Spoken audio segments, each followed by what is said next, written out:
High সবাই, কেমন আছেন? আমি রেহানা বলছি।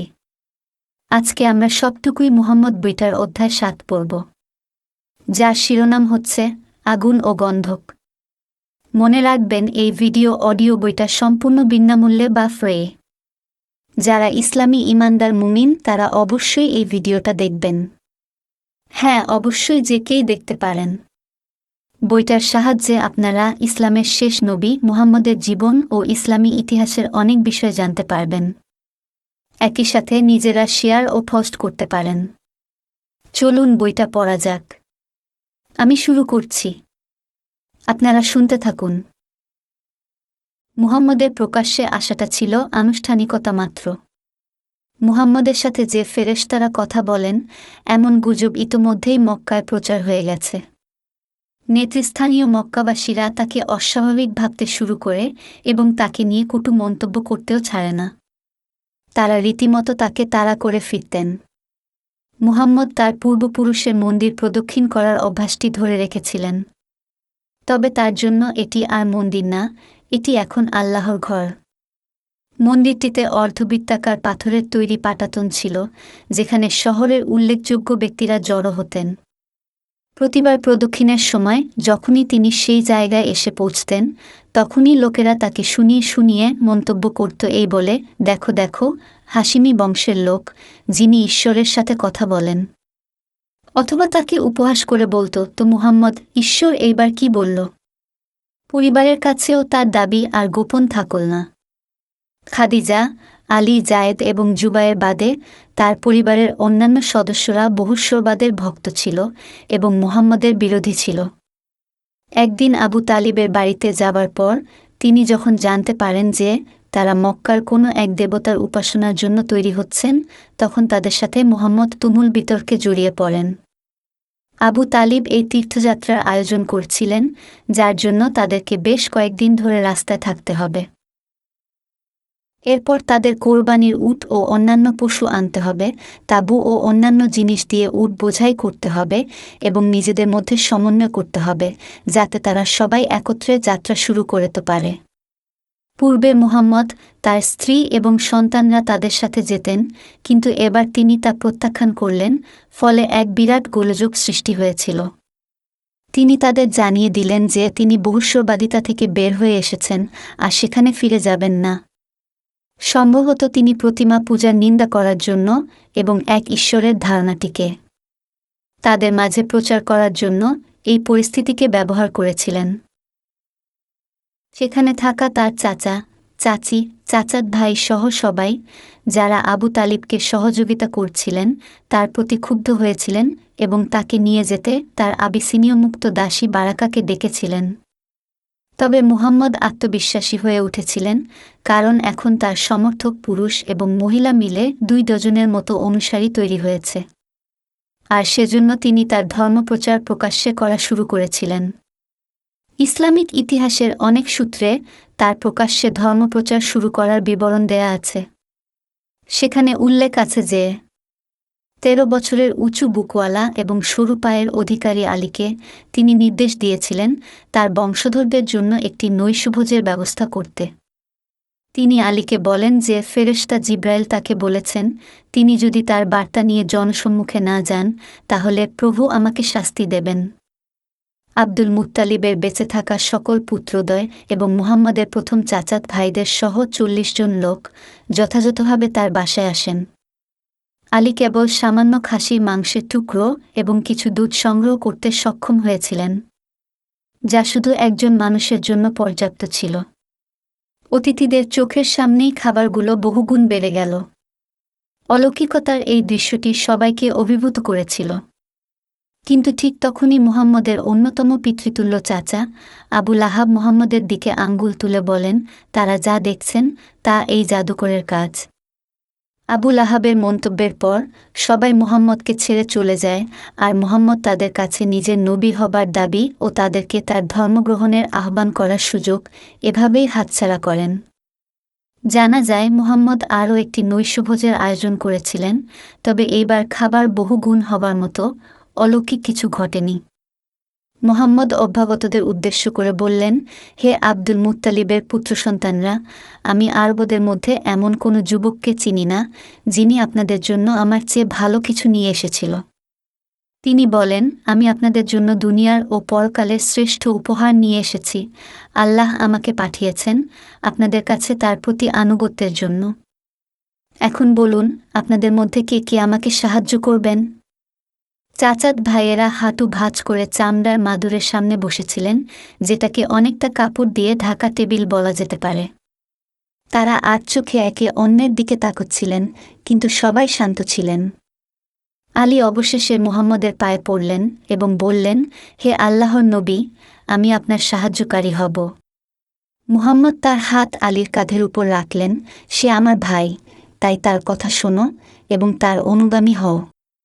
মুহাম্মদ কর্তৃক তার অতি উৎসাহী ভাইকে সমর্থন করার দৃশ্য দেখে সবাই হেসে ওঠে এবং চলে যাবার জন্য উঠে দাঁড়ায়। অনেকেই মাথা নাড়তে নাড়তে চলে যায়। অনেকেই আবু তালিবকে কনুই দিয়ে একটু ধাক্কা দিয়ে বলে, আপনি বিশ্বাস করতে পারেন এটা? ও আপনাকে আপনার নিজের পুত্রের আনুগত্য করার আদেশ দিচ্ছেন। প্রকাশ্যে তার নবুজাতের ঘোষণা দেওয়ার গল্পের মধ্যে সবচাইতে বিশ্বাসযোগ্য একটি হচ্ছে, তিনি কুরাইশদের অনেককেই সাফা পর্বতে আসতে বলেন তার গুরুত্বপূর্ণ ঘোষণা শোনার জন্য। দুটো অল্প উচ্চতার গ্রানাইট পাথরের পর্বতের মধ্যে সাফা ছিল একটি, যার উচ্চতা 50 ফুটের কাছাকাছি। এটি মন্দিরের নিকটে ছিল। অপরটি ছিল নদীতীরের অপর পাড়ে মারোয়া পর্বত। দুটোই ছিল পবিত্র জায়গা। দুর্যোগের আভাস পেলে লোকে সাফা পর্বতের চূড়ায় উঠে দুর্যোগ, বিপর্যয় বলে চিৎকার করে মানুষকে সাবধান করতেন। এই চিৎকার সবদিকে শোনা যেত। মুহাম্মদ সাফার চূড়ায় আরোহণ করেছিলেন তার সতর্কবাণী চিৎকার করে ঘোষণা দেওয়ার জন্য। তিনি আলীকে পাঠান হাশিমি পাড়ায় গিয়ে লোকজনকে ডেকে সাফা পর্বতে জড়ো করতে। উল্লেখযোগ্য সংখ্যক মানুষ সেখানে জড়ো হন, তবে তাদের মধ্যে উদ্বেগের চেয়ে কৌতূহল বেশি ছিল। যখন পর্যাপ্ত সংখ্যক লোক একত্রিত হয়েছিল, মুহাম্মদ বলেছিলেন, হে আব্দুল মুত্তালিবের গোত্র, হে ফিহর গোত্র, হে কাব গোত্র। তিনি জাতি এবং গোত্রদের নাম ধরে ধরে সম্বোধন করতে থাকেন এবং বলেন, আমি যদি আপনাদের বলি যে পাহাড়ের উঁচুতে ঘোড়সওয়ারি আছেন, যিনি আপনাদের আক্রমণ করার পরিকল্পনা করছেন, আপনারা কি তা বিশ্বাস করবেন? কেউ একজন চিৎকার করে বললেন, হ্যাঁ, আমরা আপনাকে সত্যবাদী মানুষ বলে জানি, হে মুহাম্মদ।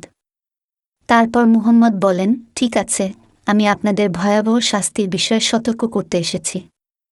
তিনি কিয়ামতের দিন এবং জাহান্নামের শাস্তির বর্ণনা চালিয়ে যাওয়ার আগে আবু লাহাব তার পায়ে ঝাঁপিয়ে পড়ে চেঁচিয়ে বললেন, ধিক্কার, ধিক্কার! সারাদিন যেন তোমার ধ্বংস হয়। তুমি আমাদের এই জন্য এখানে ডেকেছ? মুহাম্মদ আরও দ্ব্যর্থ কণ্ঠে সতর্ক করে বলতে থাকেন, যারা আল্লাহর নবীর নির্দেশকে প্রত্যাখ্যান করবে তাদের জন্য আছে জাহান্নামের আগুন। তিনি জানেন কবরের আযাব সম্পর্কে, আল্লাহ তাকে জানিয়েছেন এবং তাকে নির্দেশ দিয়েছেন তিনি যেন সেই সত্যকে তার লোকদের কাছে পৌঁছে দেন। হে কুরাইশ, জাহান্নামের আগুন থেকে নিজেকে বাঁচাও। হে বনু কালব গোত্র, জাহান্নামের আগুন থেকে নিজেকে বাঁচাও। তারপর তার পরিবারের মধ্যে ধর্মে দীক্ষিত হতে নারাজদের মধ্যে ফাতিমা এবং তার ফুফু সাফিয়ার নাম ধরে ডাকেন। হে মুহাম্মদের কন্যা ফাতেমা, নিজেকে জাহান্নামের আগুন থেকে রক্ষা করো, অথবা আমি আল্লাহর নামে কসম করছি, আমার সাথে আত্মীয়তার সম্পর্ক ব্যতীত তোমাকে আল্লাহর কাছ থেকে রক্ষা করার কিছুই থাকবে না। আবু লাহাবের ঠাট্টা বিদ্রুপ ছাড়াও অনুমান করা যায় যে এরপরে সেথায় কি ঘটেছিল। সম্ভবত এই ঘটনাটি মুহাম্মদ এবং তার প্রতিবাদকারীদের মধ্যে হট্টগোলের খেলায় পরিণত হয়েছিল। জে.সি.বি. বোর্ডলির মতে, মুহাম্মদের highly developed ideals about turning the other cheek। তিনি হয়তো আবু লাহাবকে আরও বিক্ষুব্ধ করে তোলেন এই বলে যে তার জন্য অনন্ত শাস্তি অপেক্ষা করছে। মক্কায় তার শত্রুদের তালিকা শীঘ্রই দীর্ঘতর হতে থাকে। এর শীর্ষে ছিল তার এই চাচা আবু লাহাব এবং তার স্ত্রী উম্মে জামিল, যারা খাদিজার বাড়ির অপর পাশের গলিতে বাস করতেন। প্রথম দিকের দিনগুলিতে তাদের মাঝে বন্ধুত্বপূর্ণ সম্পর্ক ছিল, তাই মুহাম্মদ তার 2 কন্যাকে আবু লাহাবের ছেলের সাথে বিয়ের বন্ধনে আবদ্ধ করেছিলেন। আবু লাহাবের সাথে তার ঘনিষ্ঠ সম্পর্কের শিকড় ছিল অনেক পুরাতন। পালকমাতা হালিমা তাকে নিয়ে যাওয়ার আগে আবু লাহাবের দাসী ছুয়াইবা ছিলেন মুহাম্মদের প্রথম দুধমাতা। কিন্তু তাদের সম্পর্কের মধ্যে ভাটা পড়ে তার গুহার অভিজ্ঞতা এবং তার সাথে আল্লাহর সাক্ষাতের বিষয়ে জনসম্মুখে বলার কারণে। যৌবনকালে আবু লাহাব দেখতে একজন সুদর্শন পুরুষ ছিলেন। আবু লাহাবের আসল নাম ছিল আব্দুল উজ্জা, যার অর্থ আলুজ্জার সেবক। কিন্তু আকর্ষণীয় চেহারার কারণে তিনি ডাকনাম পেয়েছিলেন আবু লাহাব, যার অর্থ উজ্জ্বলতার জনক, ফাদার অব রেডিয়েন্স। গুটিবসন্তের কারণে তার মুখে গভীর ক্ষত ছিল, বয়সের কারণে চামড়া কিছুটা কুঁকড়ে গিয়েছিল এবং তার মুখমণ্ডল শুকিয়ে গিয়েছিল। চাচার সাথে সম্পর্কের ফাটল ধরা এবং তাকে অস্বীকার করার পর ক্ষুব্ধ হয়ে মুহাম্মদ তার চাচাকে নিয়ে কয়েক লাইন আয়াত রচনা করেছিলেন। এই রচনাগুলো কোরআনের শুরুর দিকের এবং কোরআনের সবচাইতে ছোট সূরাদের মধ্যে একটা। ধ্বংস হোক আবু লাহাবের দুহাত এবং সে নিজেও ধ্বংস হোক। তার ধনসম্পদ এবং যা সে অর্জন করেছে তা তার কাজে আসবে না। অচিরেই সে দগ্ধ হবে লেলিহান আগুনে। আর তার স্ত্রী লাকড়ি বহনকারী, তার গলদেশে খেজুর বাকলের রজ্জু রয়েছে। আবু লাহাবের স্ত্রী উম্মে জামিলের নাম উল্লেখ করা হয়নি, তবে শেষের 2 লাইনে আবু লাহাবের সাথে তাকেও জাহান্নামে নিক্ষেপ করার কথা বলা আছে। এই আয়াতগুলো দ্রুতই শহরের চারিদিকে ছড়িয়ে পড়ে। যখন উম্মে জামিল এবং আবু লাহাব এগুলি জানতে পারলেন, তখন আবু লাহাব তার বাড়ির সীমানা থেকে মুহাম্মদকে লক্ষ্য করে ক্রোধ প্রকাশ করেন।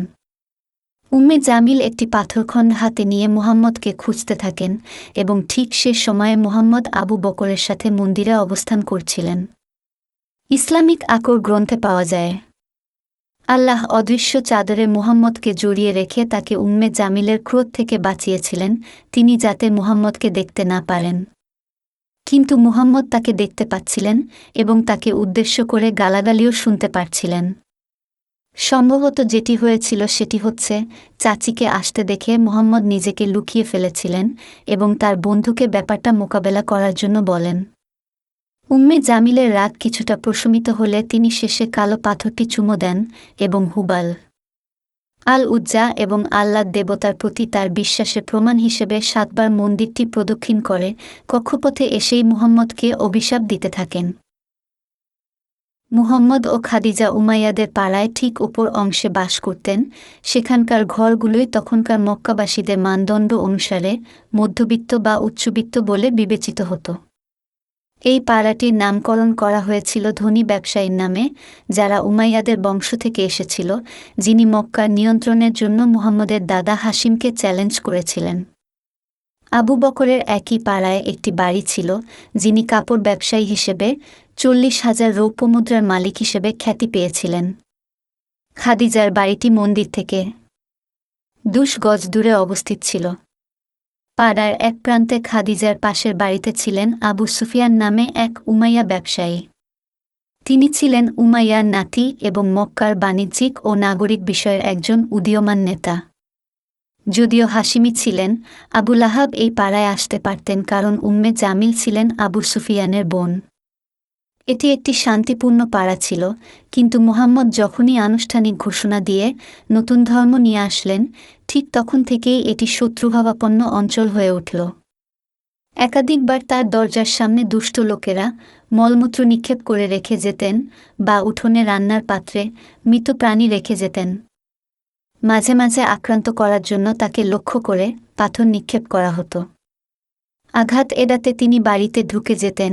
তিনি প্রচণ্ড চিৎকার করে জোরে জোরে বলতেন, প্রতিবেশীর সাথে এই হচ্ছে তোমাদের সৌজন্যবোধ। তিনি খুব জোরে চিৎকার করতে পারতেন, যার আওয়াজ গলির সকলে শুনতে পেত।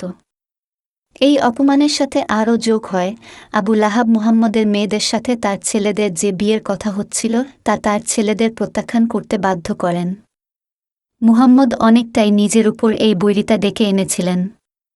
ইসলামিক ইতিহাস ভিন্নভাবে এই ঘটনাগুলোর যৌক্তিক ব্যাখ্যা দাঁড় করিয়ে এর সত্যতা স্বীকার করে নেয়। মুহাম্মদের আগে জায়েদ প্রকাশ্যে মক্কাবাসীদের ধর্মকে গালি দিয়েছিলেন। তিনি তাদের মূর্তি ও ভাস্কর্য নিয়ে উপহাস করতেন। তিনি বলতেন প্রত্যেক মুশরিক জাহান্নামের আগুনে জ্বলবে।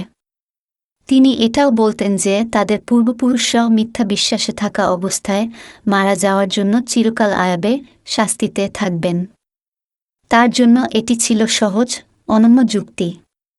তিনি বলতেন, মুশরিকরা এক সত্য ঈশ্বরের জায়গায় মিথ্যা দেবতাদের পূজা করেছে, সুতরাং এটি ক্ষমার অযোগ্য পাপ। হয় তারা এক ঈশ্বরের উপাসনা করবে, নয়তো জাহান্নামে আগুনে জ্বলবে। ঐতিহ্যগতভাবে অন্যদের নিজস্ব ঈশ্বর ধারণার উপর সহনশীল মক্কাবাসীদের কাছে জায়েদের এই সংকীর্ণ মতবাদ আপত্তিকর ছিল। তারা অসহিষ্ণুতা ছাড়া বাকি সবকিছু সহ্য করেছিল।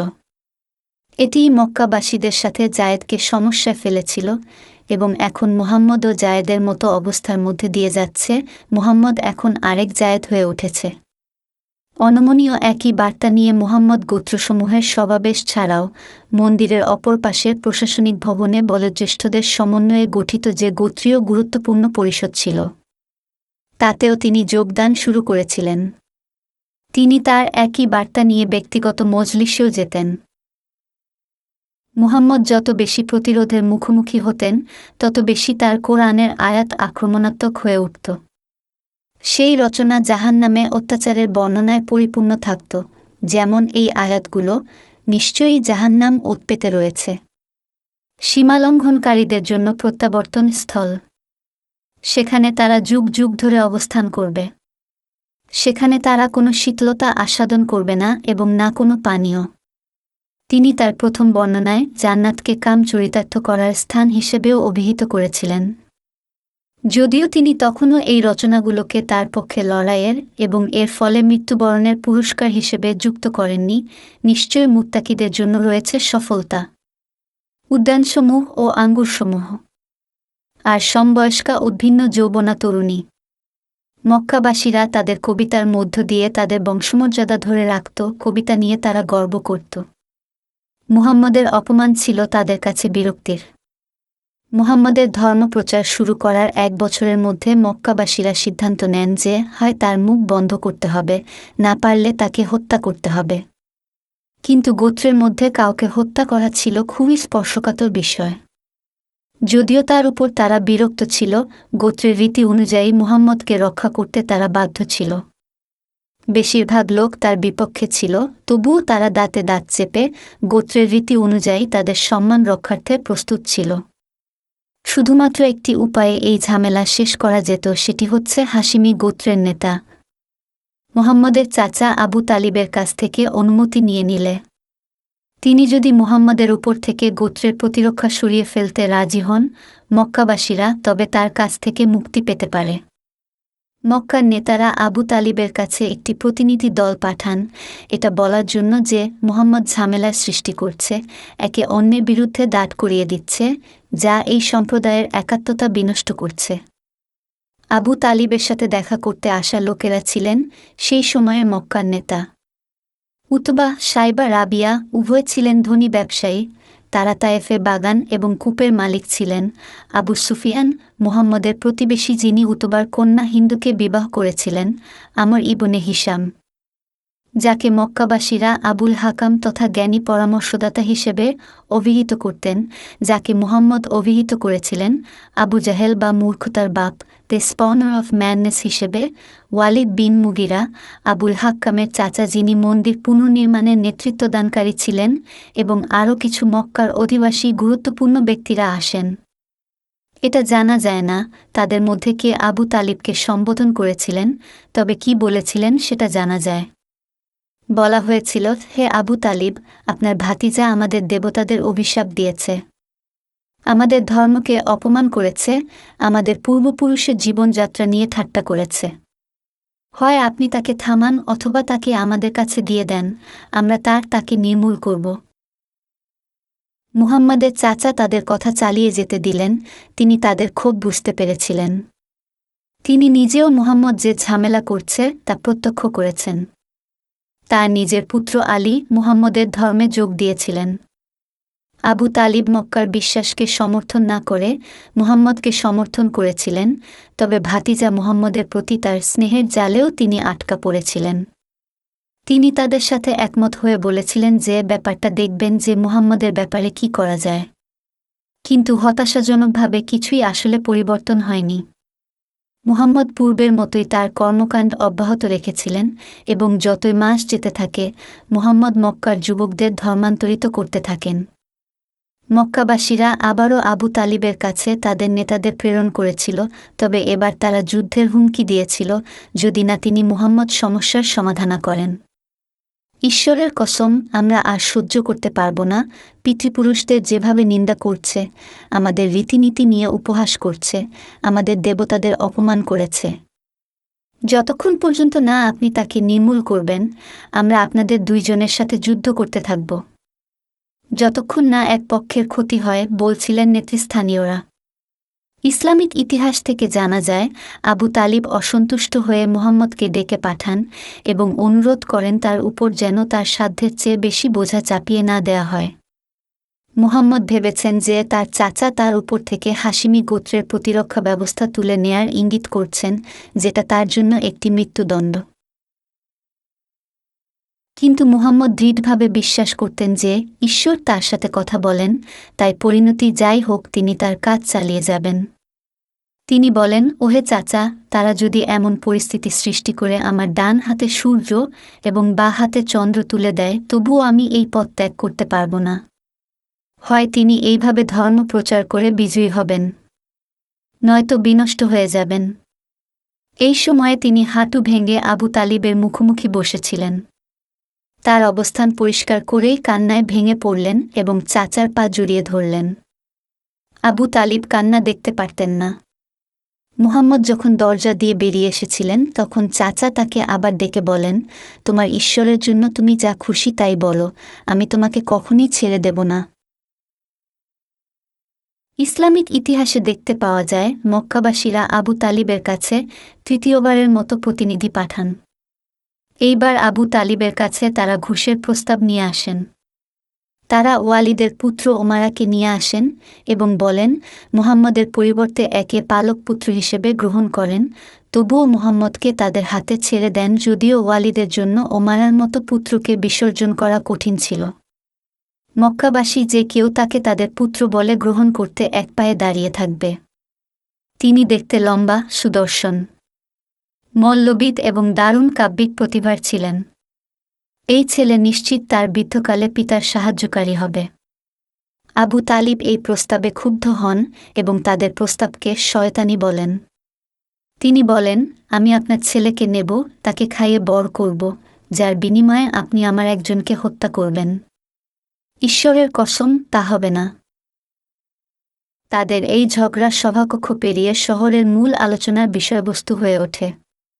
আবু তালিব মক্কার প্রস্তাবকে উপহাস করে কবিতা রচনা করেছিলেন এবং গৃহযুদ্ধের হুমকি দিয়েছিলেন। তিনি তার হাশিমি গোত্রকে দৃঢ়ভাবে মুহাম্মদের সমর্থনে দাঁড়ানোর জন্য আহ্বান জানান। পুরো গোত্রটি এখন অন্য গোত্রদের সাথে মুহাম্মদকে কেন্দ্র করে বিতর্কে জড়িয়ে পড়ে। উপহাসের বিষয় হচ্ছে, হাশিমি গোত্রের উপর তীর্থযাত্রীদের জন্য খাবার ও জল সরবরাহের অফিসিয়াল দায়িত্ব ছিল, অথচ মুহাম্মদ তাদের দেবদেবীকে নিয়েই বঙ্গ বিদ্রুপ করছে। বেশিরভাগ হাশিমিরা বিভিন্ন দেবতাদের উপাসনা অব্যাহত রেখেছিল, কিন্তু বংশের সম্মান রক্ষার্থে মুহাম্মদের পেছনে তাদের না দাঁড়িয়ে উপায় ছিল না।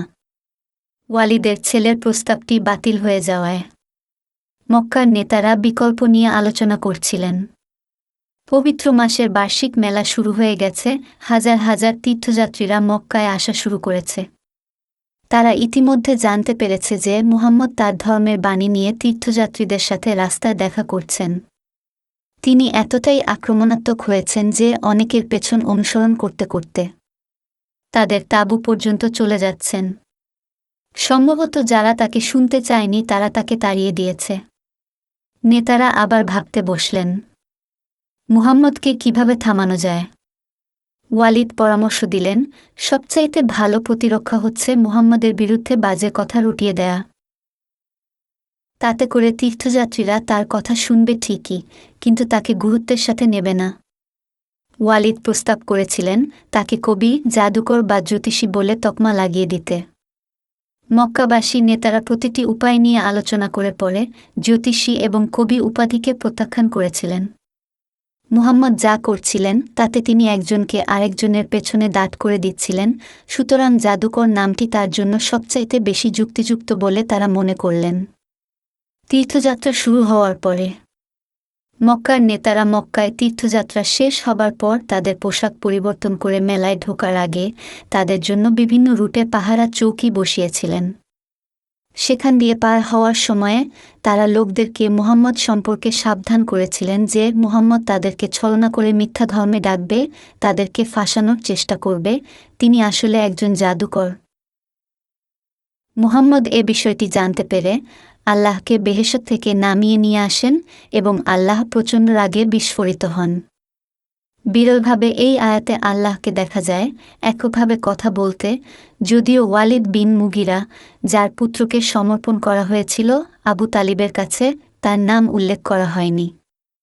তবে এই লাইনগুলো তাকে উদ্দেশ্য করেই রচিত, আমাকে এবং যাকে আমি সৃষ্টি করেছি তাকে একাকী ছেড়ে দাও, আর আমি তাকে দিয়েছি অঢেল সম্পদ আর উপস্থিত অনেক পুত্র, আর তার জন্য জীবনকে সুগম স্বাচ্ছন্দ্যময় করেছি।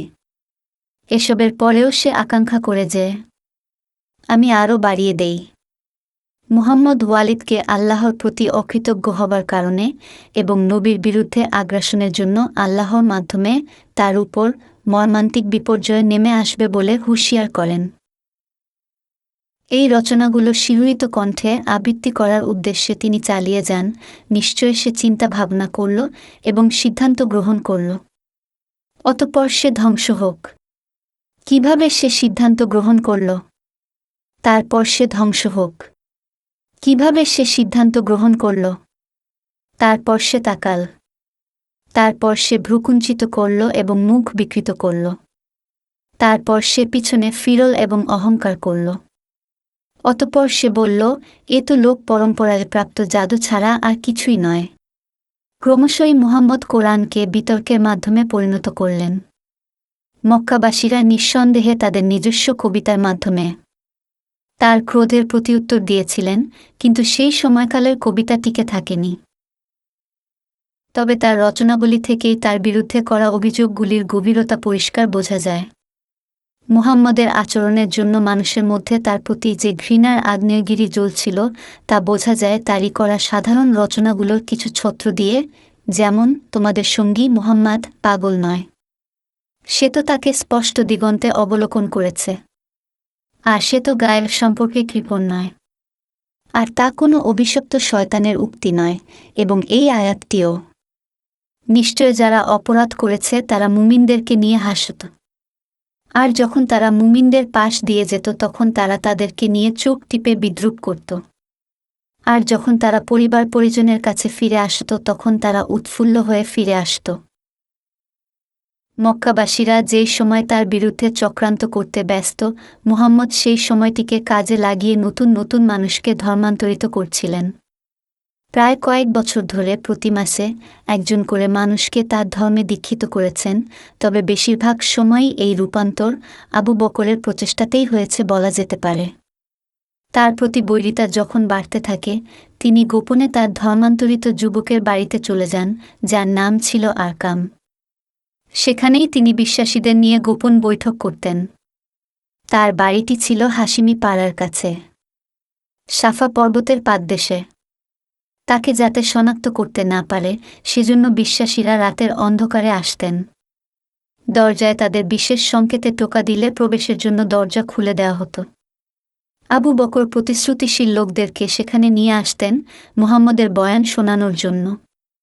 প্রথম দিকে ধর্মান্তরিতদের মধ্যে অনেকেই ছিলেন কৈশোর বয়সে। এদের পরিবার প্রায়শই তাদের ধর্মান্তরিত সন্তানদের বিচার দিতে মুহাম্মদের কাছে আসতেন। আবু বকর খালিদ সাইদ নামে এক যুবককে নিয়ে আসেন, যিনি ছিলেন মধ্যবিত্ত পরিবারের সন্তান। খালিদ সম্ভবত দুঃস্বপ্ন দেখেছিল, তাকে কে যেন জ্বলন্ত আগুনে ঠেলে দিচ্ছে, কিন্তু পেছন থেকে কেউ তাকে ধরে ফেলে, শেষমেশ সে বেঁচে যায়। খালিদ আবু বকরের কাছে আসে তার স্বপ্নের ব্যাখ্যা চাইতে। আবু বকরের খ্যাতি ছিল স্বপ্নব্যাখ্যাকারী হিসেবে। তিনি খুব সহজেই তার ব্যাখ্যা দেন, যিনি খালিদকে ওই আগুন থেকে রক্ষা করেছিলেন তিনি আসলে ছিলেন মুহাম্মদ। আল্লাহ তাকে স্বপ্নের মাধ্যমে ধর্মের পথে ডাকছেন। আরকামের বাড়িতে মুহাম্মদের কথা শোনার পর তিনি ধর্মে বিশ্বাস এনেছিলেন এবং ওয়ু, সালাত এবং আজাত মুখস্থ করেন। তিনি যদিও তার ধর্মান্তরিত হবার ঘটনা গোপন রাখতে চেয়েছিলেন, কিন্তু সেটি আর রাখতে পারেননি। যখন খালিদের বাবা এটি জেনে যায় তার মাথায় একটি লাঠি দিয়ে আঘাত করেন আর সাবধান করেন তিনি যদি তার পূর্বপুরুষের ধর্মে ফিরে না আসেন তাহলে তাকে হত্যা করবে।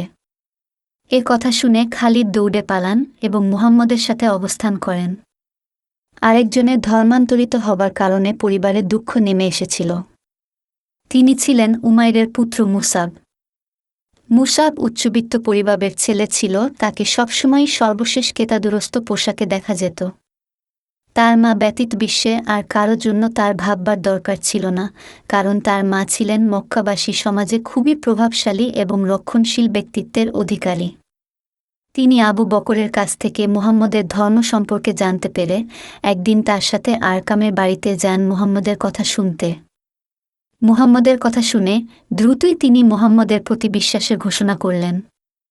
খালিদের মতো মুসাবও এটিকে গোপন রাখার চেষ্টা করেছিল, কিন্তু তার মায়ের কাছে ধরা পড়ে যায়। সে যখন মুহাম্মদের মতো করে প্রার্থনা করে, তার মা জানতে পারেন। মা তার চাকরকে নির্দেশ দেন তাকে বেঁধে একটি ঘরের কোণে রেখে দিতে এবং পাহারা দিতে। খালিদ নিজের বাড়িতে বন্দী হয়েছিল। অবশেষে সে অন্যান্য ধর্মান্তরিতদের সাথে পালিয়ে লোহিত সাগর পাড়ি দিয়ে আবিসিনিয়ায় চলে গিয়েছিল আর সেখান থেকে ফিরে এসেছিল বেশ কয়েক বছর পর। তার মা তাকে আবার বন্দী করার হুমকি দিলে সে শপথ করেছিল যে তার মাকে সহায়তা করবে তাকেই সে মেরে ফেলবে। সে বরঞ্চ তার ধর্মে যোগদানের জন্য তার মাকেই প্ররোচিত করে। তিনি প্রত্যাখ্যান করেছিলেন এবং ছেলেকে জানিয়েছিলেন যে তার মস্তিষ্ক শিহরিত হতে পারে, তবে বুদ্ধি এখনও লোপ পায়নি যে তিনি মুহাম্মদের ধর্মে ধর্মান্তরিত হবেন। এবার তিনি মুসাবকে তাড়িয়ে দেন এবং তাকে ত্যায্য করেন। মুসাব শেষ পর্যন্ত মুহাম্মদের যুদ্ধে জড়িত হয় এবং যুদ্ধে ক্ষেত্রেই মারা যায়। মুহাম্মদ কল্পনা করতেন তাকে যারা স্বীকার বা তার আনুগত্য করছে না তাদের জন্য আছে দোজখের আগুন। কোরআন ভয়াবহ সব নির্যাতনের বর্ণনায় পরিপূর্ণ। যেমন মানুষ আগুনের হ্রদে জ্বলছে, ফুটন্ত জল বা গলিত ধাতব গলা দিয়ে ঢালছে, মহিলাদের জিহ্বা হুক লাগিয়ে আগুনে ঝলসানো হচ্ছে। তার এই কল্পিত নির্যাতনের চিত্রগুলো দান্তের মাধ্যমে খ্রিস্ট ধর্মে প্রবেশ করেছিল, যিনি মুহাম্মদের এই নিষ্ঠুর কল্পনা দ্বারা অনুপ্রাণিত হয়েছিলেন। এই নতুন ধর্মের কারণে সাদের পরিবারও ছিন্ন হয়েছিল। সেটি ছিল জুহুরা গোত্রের আবু ওয়াক্কাসের পরিবার। এটি ছিল মুহাম্মদের মায়ের গোত্র, যারা আসলে কুসাইর এক ভাইয়ের বংশধর ছিলেন। যদিও সাদ মুহাম্মদের চেয়ে ছোট ছিলেন, কিন্তু তিনি ছিলেন মুহাম্মদের দূরসম্পর্কীয় মামা। তার মা যখন তার ধর্মান্তরের বিষয়টি জানতে পেরেছিলেন তখন তিনি তার সাথে আলাদা থাকার পথ বেছে নিয়েছিলেন। তিনি নিজেকে অনাহারে রেখে মেরে ফেলার হুমকিও দিয়েছিলেন এবং দুর্বল না হয়ে যাওয়ার আগে পর্যন্ত কিছু খাবেন না বলেছিলেন। সাদ তাকে উত্তর দেন এভাবে যে তিনি যদি 1000 মরতে রাজি, কিন্তু মুহাম্মদের ধর্ম ছাড়তে রাজি নন। সাদই প্রথম মুহাম্মদের কাজের কারণে অন্যের রক্ত ঝরিয়েছিল। ঘটনাটি ছিল এরকম: বিশ্বাসীদের মধ্যে ছোট্ট একদল মক্কার বাইরের উপত্যকায় গিয়ে ওযু ও নামাজ আদায় করছিল। তারা ভেবেছিল যে তারা দৃষ্টিসীমার বাইরে রয়েছে, কিন্তু একদল মক্কাবাসী সেখানে উপস্থিত হয়ে তাদের তিরস্কার ও বিদ্রূপ করতে শুরু করেছিল। সাদ তখন তার দল নিয়ে তাদের উপর আক্রমণ করে বসে। কারো হাতেই তলোয়ার ছিল না, কারণ তারা তখনও মক্কার অভয়ারণ্যের সীমানার মধ্যেই ছিলেন, যেখানে রক্তপাত বা সহিংসতা নিষিদ্ধ ছিল। এটি শুরুতে শুধু ঝগড়াতেই সীমিত ছিল। এটি রক্তাক্ত হয়ে ওঠে যখন সাদ একটি উটের চোয়াল তুলে নিয়ে মক্কাবাসীদের একজনের মাথায় আঘাত করে রক্তাক্ত করে ফেলেন। সাদ শেষ পর্যন্ত অসংখ্য যুদ্ধে অংশগ্রহণ করেন এবং তিনি গর্বের সাথে সারা জীবন তার এই রক্তক্ষরণের বর্ণনা দিতেন, যা শুরু হয়েছিল সামান্য ফিনকি দিয়ে রক্তের মাধ্যমে, তাই একদিন রক্তের নদীতে পরিণত হয়েছিল।